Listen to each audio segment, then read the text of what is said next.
Приказна за настанувањето на компирот. Во прастаро време, денешна Боливија ја населувале сапаљи, што на древен јазик значи единствени господари. И навистина тоа и биле, зашто оваа област ја држале од памтивек. Велат дека богот Виракоча, за кого се мисли дека е врховен создавач на светот, во времето кога на народите им делел земја, на сапалите им ја одредил најдобрата и најбогатата. Сапалите биле горди на својата земја. Со незините величествени снежни планини, огромни и достоинствени пампи, незиното јасносино небо, легендарното езеро Тикикака, птиците, цвеќето, речиси со се им се причинуваше дека поубава земја на светот и не постои. Сапалите живееа срекно и задоволно. Земјата обилно им возвраќаше на напорите на градинарите. Сонцето им ги упатуваше од височините својот благослов со златен сјај за да созреат зрната што подобро. А месечината, заедно со звездите, со својата мека светлина им ги посребруваше спокојните ноќи. Езерето на рибарите им нудеше обилни количини риба, дури и реките од своите далечени и таинствени извори носеа песок со чисто злато и го таложеа во вировите. Со еден збор, земјата на сапалите беше благословена, па затоа и луѓето во кои живееа во неа беа добри, чести и вредни. Толку беа добри, така што и за другите народи мислеа дека се такви, па дури и заборавија да ракуваат со оружје. Ја укинаа војската, зашто мислеа дека е непотребна. Ги заборавија грозотиите и последиците од војните. Поминуваа векови, генерации една по друга, се сменуваа уживајќи во оваа благородна земја во која по наредба на Виракоча беа единствени господари. Но еден несреќен ден се случи она за што мислеа дека е невозможно. Северно од нив живееше еден друг народ, исто така од прастари времиња. На таа земја се издигнуваше огромна планина која како да стражареше над долините и полињата. Таа планина влеваше страв со своите стрмни гребени и непријателски врв, кој штрчеше како вечна закана. Освен тоа, по раскажувањето на старите, кога во утробата на земјата се бореле боговите кој да завладее со земјата, богот Виракоче успеал да го победи злобниот дух и да го држи затворен на сигурно место, го фрлил во длабоката провалија во која ја покрил со оваа грамадна планина. Сето тоа им беше добро познато на жителите на оваа северна земја и затоа мислеа дека планината е магепсана и проколната. Еден ден жителите ги разводи и преплаши необично бучење кое како да ги аѓаше од длабочините на земјата. Земјата под нозете почна да се тресе од бучењето, запрепастените луѓе гледаа во небото и земјата не знаејќи што да прават, причувствувајќи тешка несреќа. Помина денот, ноќта ја покри земјата, а луѓето не ги напушташе стравот. Одеднаш, сред тестото на ноќто, се разлеа некоја необична заслепувачка светлина. Луѓето тогаш догледаа како од самиот врв на злокобната планина шикна во небото мласот течен оган, кој направо се издигна како висок столб, а потоа разгранувајќи се како некое фантастично дрво и ширејќи се во огромен сонцобран почна да паѓа на земјата, создавајќи густи загошлив чад. Луѓето кои беа очевидци на овој призор најпрви стоеа запрепастено, но кога огнот допре до нив како пеколна поплава и почна да ги уништува полињата, куќите, стоката и народот, преживеаните се разбега избезумени од страв.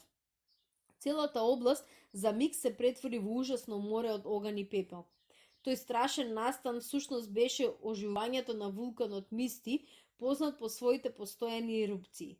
Катастрофата за која овде се раскажува само една од неговите многубрни и смртоносни активности. Бидејќи останаа без домови и земја, преживеаните решија да си побараат за себе нов дом и татковина и покрај тоа што немаа освојувачки победи или непријателство кон другите народи. Набрзо почнаа да ги запираат своите погледи на плодната и мирна земја на сапалите, која како лесен плен се простираше и се нудеше јужно од нив. Бидејќи знае дека сапалите се миролюбиви, преживеаните се нафрлија врз соседниот народ за да го покорат. Со звуците на воени труби се вдадоа на небранетите полиња и села и најбрзо ја запеа својата диво, освојувачка и победничка химна над несрекните сапали. Бидејќи тие беа без оружје, без старешини, без воен дух, Не знаеја и не можеа да им дадат отпор и од самиот почеток немаа друг излез, освен да му се предадат на освојувачот. Победниците го зедоа името Кари, што значи храбри војни, зашто и навистина докажаа дека се похрабри и посилни од сапалите. Домородците западнаа во голема сиромаштија. Како што обично се случува, освојувачкиот народ прогласи право на своја сила и им натори на победените најсвирепо робство. Карите им го одзедоа на сапалите се она што тие низ мирен и работен живот стекнале. Нивните убави и удобни куќи, многобројните стада од лами, плодните полиња, градините и храмовите. Освен тоа, победниците не сакаа сами да ја обработуваат земјата, туку ги примораа своите робови да им го даваат родот на жетвата, додека самите тие се препуштаа на забави и безработништво. Од година во година несрекните сапали ораа, сеја и ги наводнуваа полињата, а кога ќе дојдеше време да се собере летнината, гледаа со запрепастување и згрозување како доаѓаат карите и со своји раце ги грабаат обилните плодови од толку работа и труд. Откако ќе ги наполнеа своите магацини и житници, карите ќе им допуштеа на робовите да го дособерат од полињата она што останало. Долго сапалите ја понесуваа ваквата понижувачка тиранија. Се чинеше дека за нивното робство нема крај. Беа се помириле дека и понатака ќе ја влечат својата проколната судбина, додека боговите по некоја чудо не ги спасат. Во тоа време, во полето на сапалите, живееше едно дете кое што се викаше Чоке. Се уште немаше 15 години и беше последниот потомок на поглаварот на сапалите. Кога карите се обидуваа да го приморат да им служи како и другите, Чока и покрај својата младост решително одбиваше да изврши дури и најмалата заповест на своите господари. Живееше како што сакаше и навистина беше единственото човечко суштество меѓу сапалите, кој донекаде имаше сочувано својата слобода и достоинство. Знаејќи дека Чоке од благородно потекло, безчувствителните кари сакаа уште повеќе да го понижуваат од другите, наредувајќи му да ги извршува најнедостојните работи. Но храброто дете, покажувајќи цврст карактер кој одговараше на неговата благородна крв, никогаш не сакаше да ги извршува таквите наредби. Таквото негово однесување ги доведуваше до безсвирепите окупатори, па почнаа тешко да го казнуваат. Неговото нејако тело стоички ги издржуваше стотината удари со камшик, така што неговите мачители не успеваа да го скршат. Покорните сапали, некогашните верници на неговиот татко, преплашено присуствуваа на мачењата на кои беше подложен синот на нивниот поглавар. Жалејќи го упорното и храбро момче, не покажувајќи никакви знаци на побуна против крвниците. Едно утро кога Чоке, како и секогаш поднесувајќи многу удари, лежеше крвав и онесвестен на својата бедна постела, дојдаа да го видат неговите некогашни приврзаници. Најстариот меѓу нив му рече: "Млад, драг и несреќен наш поглавар, дојдовме да ти кажеме во името на целиот наш несреќен народ дека повеќе не можеме да ги гледаме твоите секојдневни ужасни страдања." Момчето се привиткуваше од болка, но слушајќи ги овие зборови, со надчовечки напор се исправи и вака им одговори: "Ви благодарам на сочувството што го покажувате за синот на вашиот несреќен поглавар, но кажете ми што да направам за да избегнам казната на тие проклети угнетувачи." "Многу едноставно," му одговори најстариот. "Треба да ги извршуваш наредбите на нашите господари како што ние тоа го правиме." "Никогаш," презриво одговори тој. "А ако вие сте задоволни со својата робовска судбина, јас не смеам, не можам да се помирам со неа." "Нашите богови не напуштија," му рече со огорчување старецот. "Нам ништо друго не ни преостанува освен да ја прифатиме таквата судбина, кога веќе нашите господари ни простија животот, тогаш да уживаме барем во тоа, зашто без друго подобро е да се живее некако отколку никако." Тогаш Чоке, возбуден од недостојното сваќање за животот и честа на своите соплеменици, им рече: "Тоа што го велите е недостојно и срамно за луѓе од толку славно потекло какво што е нашето. Боговите ги напуштаат само оние кои имаат робовска душа, а нашата не е таква. И најпосле, ако речете дека сте задоволни со својата судбина, треба да знаете дека самиот јас ќе го зачувам во своето срце пламенот на нашата некогашна слобода. Затоа свечено ви изјавувам дека ќе продолжам како и досега без страв да го предизвикувам гневот на нашите поробувачи, додека не умрам или додека не постигнам со секојдневното посматрање на моите маки да се вознемери крвта во вашите срца и да ви се разбранува гневот во душата. Само на тој начин, наместо покорно да се наведнувате до земја служејќи им на вашите господари, ќе се нафрлите врз нив, па макар со мотиките и лопатите. Тогаш нашите богови ќе почнат пак да не заштитуваат и пак ќе бидеме достојни да се здобиеме со својата слобода. За несреќа, возвишените зборови на бестрашното момче не допреа до срцето на неговите соплеменици. Понижувањето и покорноста низ текот на толку години ги направија неспособни да го почитуваат своето достоинство. Бидејќи не успеја во она што го наумија, старите сапели се вратија молчејќи разочарани, решени понатаму да траат и да работат за своите господари. Сите тие веруваа дека синот на нивниот некогашен поглавен е луд. Колку вистинито рече младиот Чоке, боговите и среќата ги не пуштаат само оние луѓе и народи кои не се во состојба да се победнат против неправдата на својата судбина. Боговите на сапалите дознаа за пожртвуваното и благородно однесување на младиот Кураке.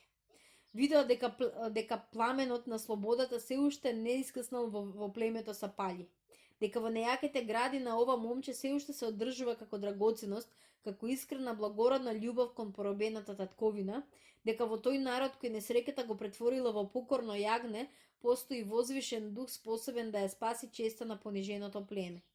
Затоа решија да им помогнат на сапалите за да ја повратат својата независност. Па чакамак, богот на сите богови, реши да слезе на земјата во облик на преубав бел кондор. Достоинствено кружејќи високо од облаците, со поглед го бараше местото каде што се наоѓа Чоке. Најпосле го здогледа скриен во густите грмушки на еден брег, каде што момчето се засолнуваше за да го избегне мачењето на своите огнетувачи. Кондорот, брз како светлосен зрак, бестрашно се спушти на врвот од стените, крај кој момчето свиреше со шупелка од трска. Уплашен од присуството на толку ретка птица, Чоке ја пушти раката кон стрелата која секогаш си ја носеше во појасот, подготвувајќи ја да ја одзапне. Но кондорот, гледајќи го непријателското движење, му рече: "Синко мој, остави ја стрелата на мира и сослушај ме." Исплашен, но и многу љубопитен, Чоке му се доближи на кондорот. "Кој си ти и што ми зборуваш со човечки глас?" го праша. "Синко мој, боговите решија да те заштитат тебе и своето племе од свирепоста на вашите угнетувачи. По налог на небото доаѓам да ти кажам дека не треба да попушташ во својот свет напор за да го издигнеш духот на народот. Твојата храброст ги предизвика боговите да ви помогнат. Собери група од своји луѓе подготвени за борба, па и боговите ќе ве заштитат." "Прекрасен и добар кондор Божи гласницу," му одговори момчето со голема благодарност. "Веќе одамна ја понудив својата крв и живот за слободата на својот народ. Нареди ми што треба да направам. Од своја страна сум подготвен на се. Единствено што ми е тешко е тоа колку славно племе какво што се сапалите заборава на своето достоинство и пристанува да живее срамно. Тие и сами доаѓаа да ме молат и јас да се покорам и да станам роб на гнасниот завојувач." "Точно е тоа што го велиш," додаде кондорот, "но не смееш да ја изгубиш храброста во својот благороден напор. Што се однесува до мене, јас сум подготвен на секакво искушение, но не верувам дека некој од моите соплеменици ќе ми се придружи." "Биди и понатаму истраен," го посоветува кондорот. "Ќе бидам, но моите напори ќе бидат залудни и наскоро ќе завршат, зашто верувам дека таквите мачења набрзо ќе ме уништат. Подобро е помошта што ми ја понуди да ја употребиш на тоа да ги трогнеш срцата на моите соплеменици." "Ни на тоа не сум заборавил," му одговори со возбуден глас кондорот. "А сега качи се на највисокиот врв од оваа планина. Таму ќе најдеш огромна количина од семе кое досега на луѓето не им е познато. Кога ќе падне ноќта, собери ги своите луѓе и нареди им да го соберат. Кога ќе дојде време за сеење, нека го фрлаат него во бразите наместо она што досега го сеат. А кога ќе се собира летнината и кога ќе ги видат нејзините резултати, сапалите ќе сватат што значи помошта од боговите." Сето тоа му го рече птицата и откако од младиот поглавар доби ветување дека ќе направи се она како што е договорено, ги расшири своите огромни бели крилја, полета величествено и го снема меѓу облаците. Кога дојде време за сеење со многу недоверба, сапалите го фрлеа во зораната земја таинственото семе кое го најдоа на врвот на планината. Се додека новата билка излегуваше од земјата и растеше, тие беа вознемирени, понекогаш дури се каја што го послушаат Чоке. Но тој, полн со верба, постојано тврдеше: чекајте, чекајте, кога ќе дојде времето за жетвата ќе видите дека боговите не напуштиле. Најпосле, поминаа неколку месеци и убавите зелени билки, распоредени како војници по бразите, се закитеа со бело-виолетови цветови. Речиси истовремено на некои гранчиња избија зелени плодови во вид на бобинки. Еден ден големиот бел кондор пак му дојде на Чоке и му рече: кога ќе почне жетвата, пушти ги карите да соберат се. Немој да се вознемируваш. Нареди им на своите мирно да чекаат додека новата билка сосем не се исуши. Добро, ќе ја исполнам твојата заповест, рече младечот и отиде полн со надеж да им го соопшти тоа на своите соплеменици. Кога дојде време на жетвата, карите почнаа да ги собираат плодовите од новата билка. Толку беа алчни што ни еден единствен плод не им оставија на своите робови. Сапалите, помирени со судбината и покрај тоа што не му веруваа многу на својот млад водач, се повлекоа во своите куќи со празни раце. Најпосле, кога падна и последниот лист од билката, белата птица му нареди на Чоке: води ги своите сапали во полињата и речи им скришно, по месечина, да ја копаат земјата по бразите. Наредбата на кондорот беше извршена. Сапалите видоа на свое големо изненадување дека корените на билката, која што беа засадиле, завршува со некакви необични топчести плодови. Ги расекоа и видоа дека по каливата кора се наоѓа чиста и бела материја. Испекаа неколку на оган и се увераа дека тоа е изворедна храна што дотокаш не ја познаваа. Приносот беше толку обилен што за 30 ноќи го пренесуваа, склонувајќи го грижливо по скриените пештери во планините. Дури тогаш сапалите почнаа да размислуваат за својата бедна состојба и можноста повторно да си ја повратат својата изгубена независност. Младиот поглавар, целиот среќен, ги гледаше промените што се случуваа во нивните срца, па почна топло да им зборува за слободата. Тоа најде на одзив кај нив, па затоа им нареди тајно да ги подготвуваат своите лакови и стрели за денот на востанието, бидејќи сапалите се беа одвикнали и заборавиле како се ракува со оружје, па беше потребно скришно да ги вежбаат своите вештини. За тоа време карите, кои толку себично ги чуваа плодовите во форма на бобинки, почнаа да чувствуваат страшни превривања во организмот, зашто веќе беа почнале да ги употребуваат како храна. Сушност, зелените бобинки, за кои мислеа дека се одлична храна, не само што не беа за јадење, туку во известна мера беа и отровни. Состојбата на освојувачот секој ден стануваше се потешка. Секојдневно умираа по стотици кари. Другите беа тешко болни или паѓаа од исцрпеност и изнемоштеност. Премногу доцна сватија дека новиот плод е причина за нивните неволи.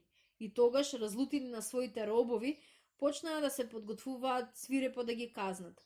Но истиот ден, од планинскиот врв младичот Чоке затроби во бојниот трог, давајќи го знак за востание. Спалите, закрепнати и решителни, им излегоа на мегдан на освојувачите. Карите, изненадени од неочекуваната храброст на своите робови, не стигнаа дури ни да ги нападнат, па ни да се бранат. А кога сакаа да се фатат за оружјето, беа толку слаби што немаа сила за борба. Во меѓувреме, начело на сапалите, младиот Чоке нападна со невидена храброст на карите и потполно ги разби. На преживеаните освојувачи не им преостана ништо друго освен да ја напуштат земјата со која толку време господареа и да се вратат во својата престолнина над која се издигнуваше вулканот. Сапалите со својот владетел Чоке живееја срекно. Неговиот народ беше најсрекниот народ во тоа време. Таинственото семе за кое се зборува во оваа легенда не е ништо друго туку семето на компирот кој води потекло од овие земји во Америка. Со шпанските освојувања, оваа одлична храна е пренесена и на другите континенти, станувајќи една од најбараните намирници речици во целиот свет. Зелените бобинки кои карите според преданието ги собрали и јаделе, се така наречените баба или макунку, па и сега овчарите ги употребуваат само за игри и забава во времето кога се собира летнината. Не служат за храна, зашто во себе содржат необично силен отров.